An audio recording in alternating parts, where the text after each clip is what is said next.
You're listening to Wonderful Life with Tom Rohr.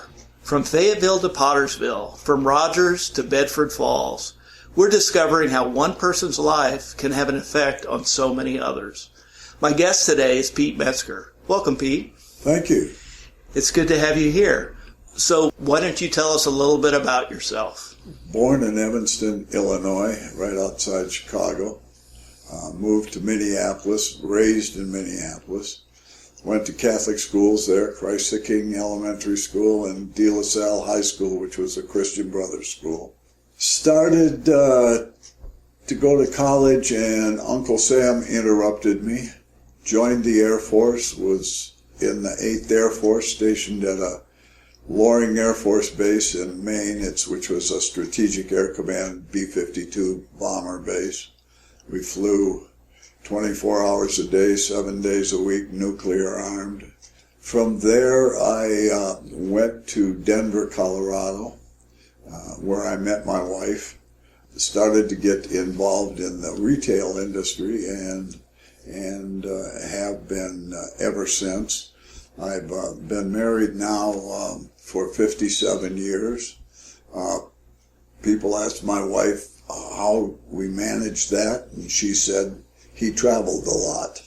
But we've had a wonderful marriage, have 2 children. One, Tracy, is a teacher in West Fork for 26 years.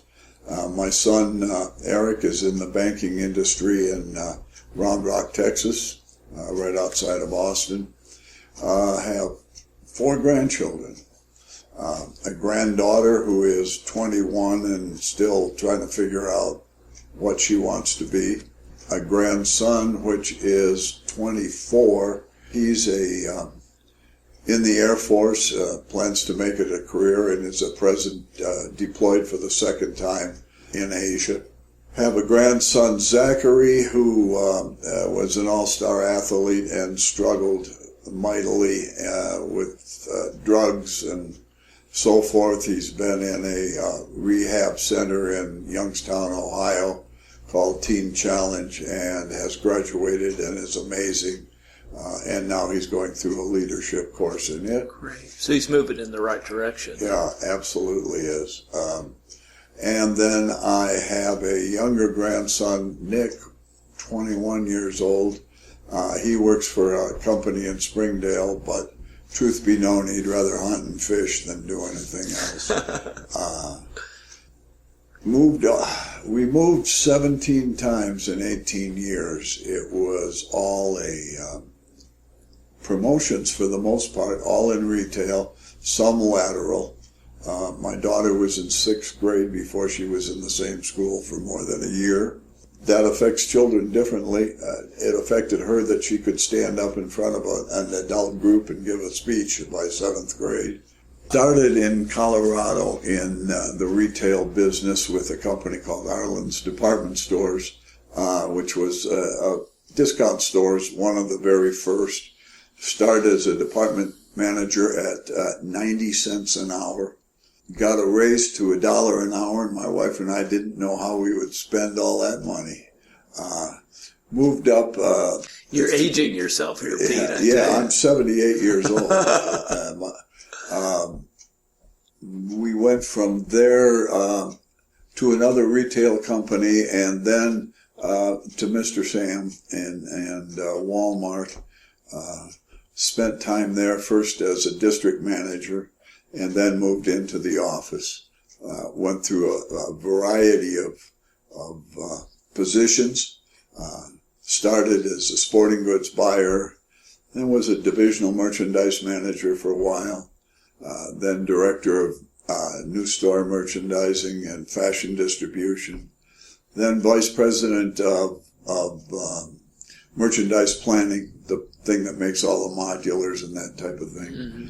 And then one day I was asked to consider going to Hong Kong, and asked my wife, and she said, when do I start packing? So I was vice president and managing director of Southeast Asia. There were no stores in Hong Kong at the time. It was all sourcing, and I had a number of countries I was responsible for. Stayed there for 5 years. Normally the tour is 2, but every time it was about up, they called me and asked me if I'd mind staying for another 2. And then moved back to the U.S. in 1993. Did some stuff with South and Central America for a little while living here, and then moved to retirement. Sam had recently passed away. I started looking around and thought, well, I'll just let some of these young bucks run this thing. I've had my share of it. Didn't do a lot at first, but I started getting calls from vendors and others in Asia and elsewhere. How do I do this? How do I do that? How do I help get into Walmart? And so I started a little consulting company, like most Walmart retirees. It was just myself. Never grew real big. I spent a lot of time traveling to back to Asia and helped them set up offices there, and also helped some manufacturers move here. When I started this, I was doing all of this out of my own pocket. And one day I met Jack Shoemaker, the former president of Walmart, at a Sam's gas station. I started telling him what I was doing, and he looked at me and he said, you ever think about getting paid for that? That's when I really started the company. I'll tell you what, it was fun. It was enjoyable. 15 to 17 hours on an airplane, and I had been doing it for a long time. It was just enough. So I ended that. My wife and I decided we had been in a number of places in the U.S., but we never really saw it. You either go there on business or you're on vacation, and you go and you come back, and that's it. And so we decided that we would divide the country up into quadrants: East Coast, West Coast, South, Midwest. Just take off and go see it. We did. I think our shortest trip was 31 days. We traveled all over the country, and it is amazing how much this country has to offer and how beautiful it is. And you don't really realize that till you get out and take the time to look around. After we did that, and we did that for about 2.5 years, came back. I guess I was just fiddling around. There was an organization called the Single Parent Scholarship Fund. The president of it at that time was a gal that my wife knew real well. And she called her one day and, unbeknownst to me, asked her, have you got something this guy can do? He's driving me crazy in this house. So she said, sure. And that started my career in Single Parent Scholarship Fund.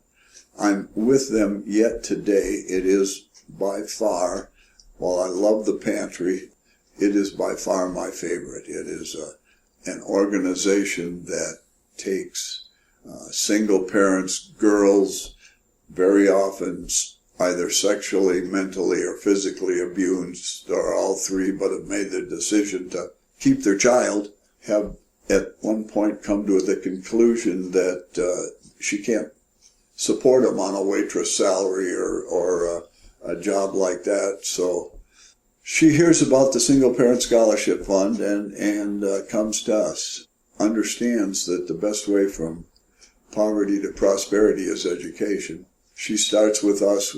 Most of them either become nurses, teachers, or social workers because they want to come back and give back some of what they've earned going through school.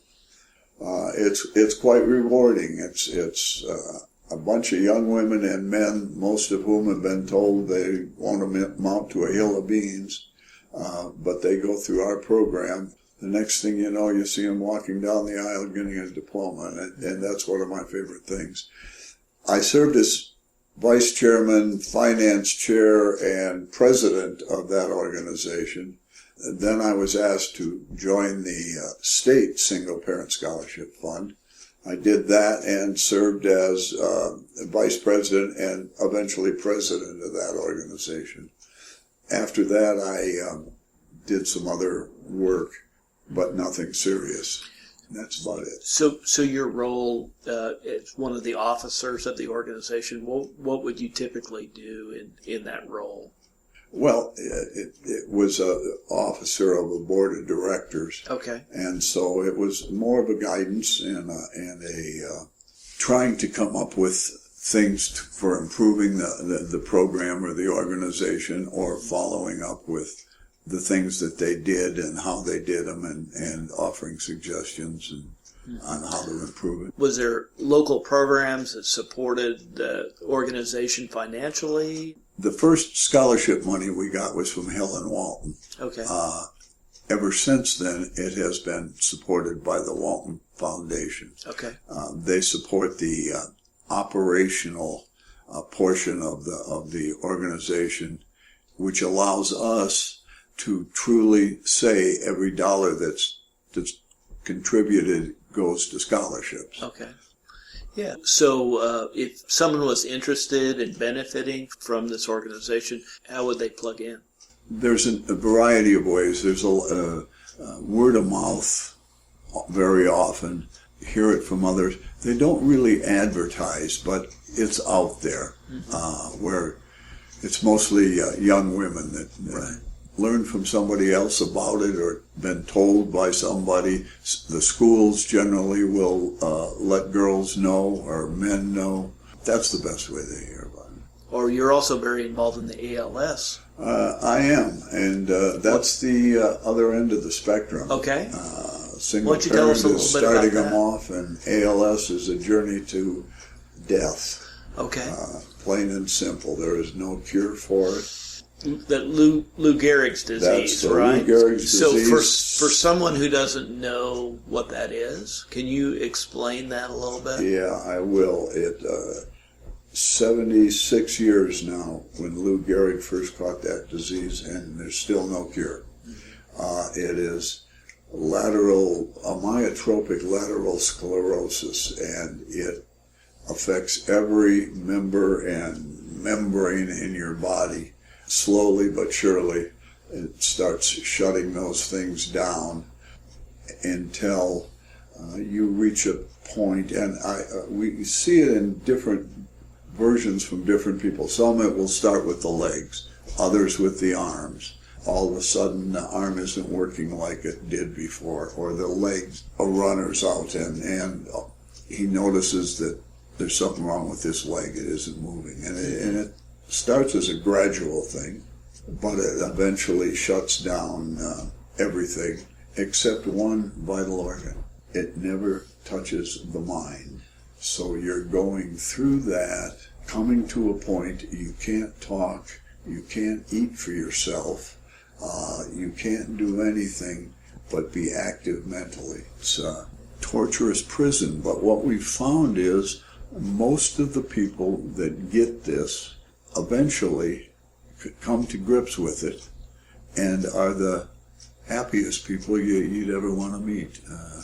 They understand what's happening to them, and they're not going to give up, but their attitudes are just amazing. Our job primarily with this organization, and we have an executive director that is just unbelievable by the name of Jennifer Necessary. Our job is to support them. We give them grants. We have a loan closet for chairs and all kinds of other equipment. At its height, ALS can cost a patient about $250,000 a year. Wow. Some have good insurance for that, others don't, and so we try and help them. But we help them whether they have insurance or they don't have insurance. We call them PALs, people living with ALS, and we cover the whole state, and there's probably a little over 100 and some people that have ALS, and it's growing. But it's a very worthwhile organization. The problem is it's very difficult to not become somewhat emotionally involved with these people, and so when they do come to an end, it's hard on you. But we keep trudging along. Right. Now, is there a research element to what ALS does? There's a big research element, and I guess what most people have heard, the thing that really kicked in the research element was the Ice Bucket Challenge.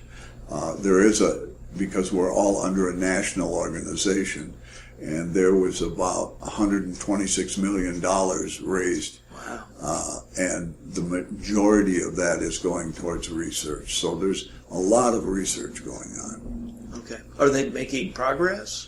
There's some progress. Yeah, they've developed a medication that won't cure it, but it does seem to slow down the growth of it a little bit. And they're working harder on it than they did before. The problem with ALS always has been it's what's known as a orphan disease. There's not enough people to get the big companies and the big pharmaceutical people and all that interested in making drugs or doing anything else for it, because there isn't that many people involved in it. Wow. But they're starting. We see the beginnings and of some pretty significant research going on. Good. Well, that is definitely something to pray for, isn't it? Oh, absolutely. Well, and as if you're not busy enough with those two, I know you best for your work here at the St. Vincent de Paul Pantry as the director here. Right. Why don't you tell us a little bit about what you do here? Before I tell you about that, let me finish my story, if you will. Sure. When I married my wife, who is not Catholic, she had some difficulty at that time, and that was in 1962, and so we got married in the Presbyterian Church. And unfortunately, or fortunately, I dropped out for some time. Tried every church in the world, but for me, and I think for most people, once you're born a Catholic, you're always a Catholic. I always had some type of longing come back. So when we came back from Hong Kong, I asked my wife if she would mind getting remarried in the Catholic Church, and we got a hold of Father Mike Sinkler, and he, after the things you have to go through to do that, he remarried us in the Catholic Church. So then, for a while, I was what I called myself a complacent Catholic. I would go to church on Sunday or Saturday, and I would try and receive communion, but I'd sit there and read the bulletin and sometimes look at my watch. When's this going to end? Type of thing. And that went on for a while. And then one day I'm reading the bulletin and it's asking for lectors and Eucharistic ministers and that type of thing. And Jesus grabbed me kicking and screaming, and the next thing I know, I'm a Eucharistic minister. Now, I got to tell you, that's the greatest honor for a layperson that there is, as far as I'm concerned. To be able to distribute the body and blood of Christ is, to me, a blessing every single day. It's the favorite thing I do. But from there, I started investigating fully and went into a couple of the church mission things that they had at the church. Got involved with Rick and Patty Bruner in St. Andrew's School of Evangelization. That helped considerably, turned me on a little more. But what really sealed the deal, and what I like to think of as my conversion, was Cresceo. That was just unbelievable. When I got out of that, I think I was walking 3 feet off the ground. After that, it was just research and learning to pray and learning to trust God. Now, I'm fully convinced that the trust in the Lord is everything. And it's amazing to me, shouldn't be, but it is, that if you really honestly trust Him, how serene and peaceful your life can become. Right. And the blessings and the gifts you get. Yeah. And the blessing that I got from all of that was the pantry. Okay. They approached me about it. I think it took Sandy kept after me, but I think it took almost 3 months for me to discern whether I really wanted to do that or not. Finally, after discerning for all that time, the good Lord and I made the decision that's where He wanted me to be, and thank God He did. So I told Sandy I would do it, and I've been at it now for, I guess, about almost 2 years, and it's a blessing every day. How many families do you serve here? And last year, I think we served a little over 45,000 people. Families. It's a kind of a fluctuating thing, depending upon the season of the year and what's going on. Before Christmas we had up to a couple of days 70, which is high, people through here. Right after Christmas we had a day when there was only 16, and it's coming back up again, but it's a fluctuating thing. But the thing that I love about it, besides just the idea of feeling God's children, which He asks us to do to begin with, is the idea that you are helping people. And some of the people you see walk in through here, you see the desperation in their eyes, and you see the don't know where their next meal is coming from. And it is my mantra to the volunteers is we always remember to treat them with love, compassion, and understanding, greet them with a smile, call them by name when we can, and treat them no differently than we would treat people that don't have this difficulty right now. It's there, but for the grace of God go I. That's what we believe in. And then I use the old Tony Howard mantra, which is, if they're here, they're hungry. So just feed them. Don't worry about whether they're perfect or they don't have this or they're trying to scam us or whatever. It makes it a lot easier that way, doesn't it? Yes, it does. I can honestly say, worthwhile thing I've ever done. And I get some accolades for it, but I got to tell you something. It isn't me, it's all these wonderful volunteers that are here. They're the ones that make me look good and make the patrons feel good. Right. They are a devoted group of individuals that I really count on. Now, are you looking for more volunteers? Could you use more? I am always looking for more volunteers. It's to work here. We're not asking you to give a lot. For instance, if you work during one of the days, say for instance you decide you want to work on Thursday, as an example, that's 3 hours, and you don't. Sometimes if there's enough volunteers for that day that you don't do it every Thursday. Sometimes you do it every Thursday. There's days that we restock. Friday we desperately need 2 or 3 more people. It's a restocking day and a crew is short. I need a couple, 3 more men that are willing to be drivers to go to the food pantry on Monday. We have drivers now, but as in any walk of life, things come up and somebody can't do it. We need a substitute or whatever. And so we need some drivers. We just need volunteers in general. Now, Carol Dufour is the volunteer coordinator. So if you feel like you want to join us, you need to contact Carol. Okay, Carol Dufour. Carol Dufour, and she's on the St. Vincent de Paul website. Okay.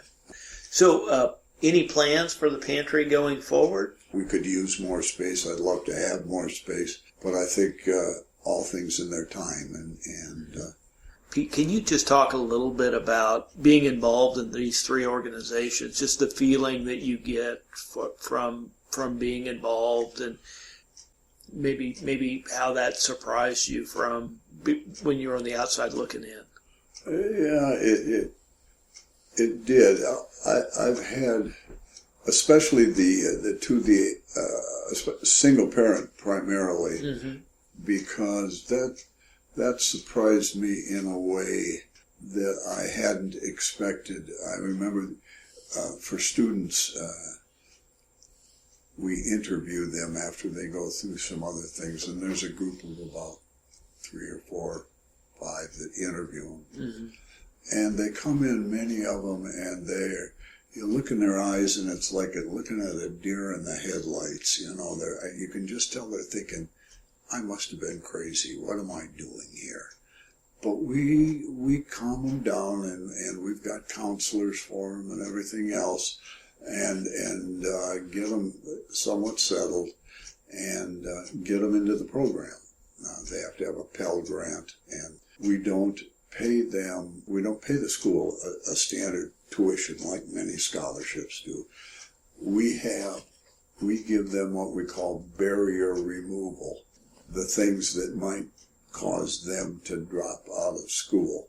We give them the scholarship, but then we maintain it, and we'll do stuff like pay for a babysitter if they need it, a car repair, utilities, a back rent, those types of things that, if it wasn't getting handled, may cause them to drop out of school. We don't do that. So we do that, but you look at them, and then you watch them, and you follow them, and then one day you see this girl develop, or man for that matter, develop a little self-confidence.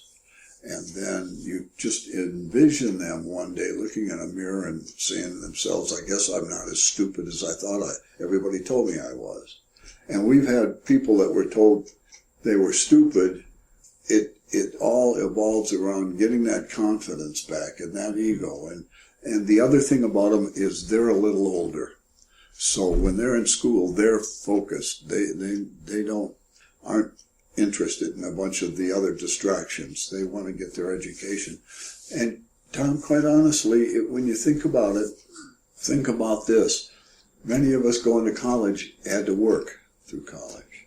Try working, going to school, and raising a family at the same time. That's a lot. That's a lot, but they do it.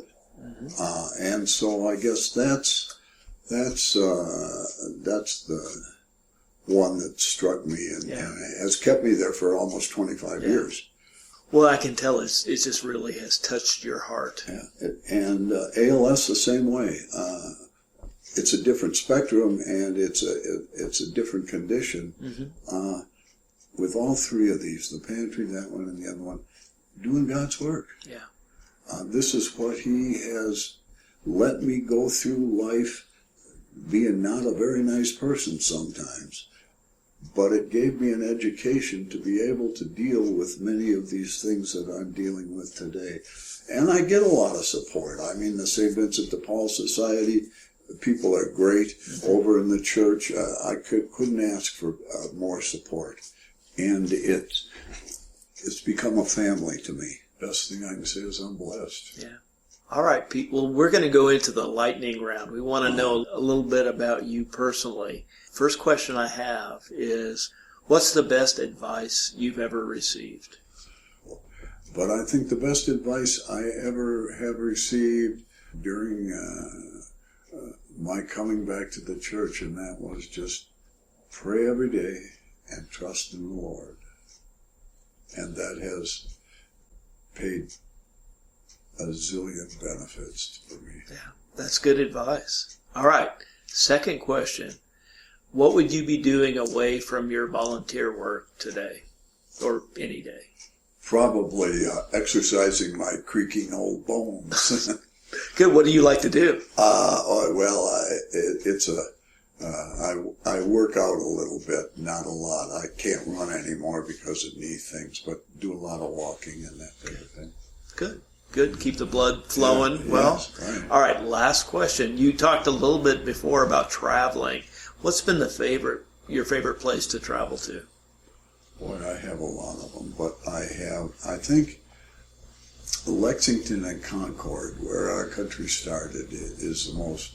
Walden Pond and Thoreau and the Alcotts and all those people were there, and there is just so much history there that when my wife and I traveled, we never generally spent more than a day in any one place. We spent 4 days there because of all the history and really, really enjoyed it. And I'm kind of a history buff, so I would say that would be it. That sounds like fun.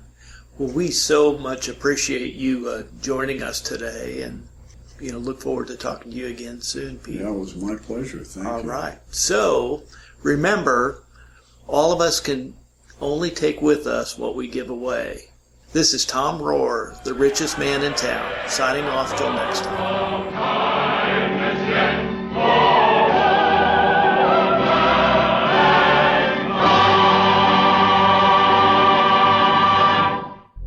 You're listening to the Padua Podcasts Network, PaduaMedia.com.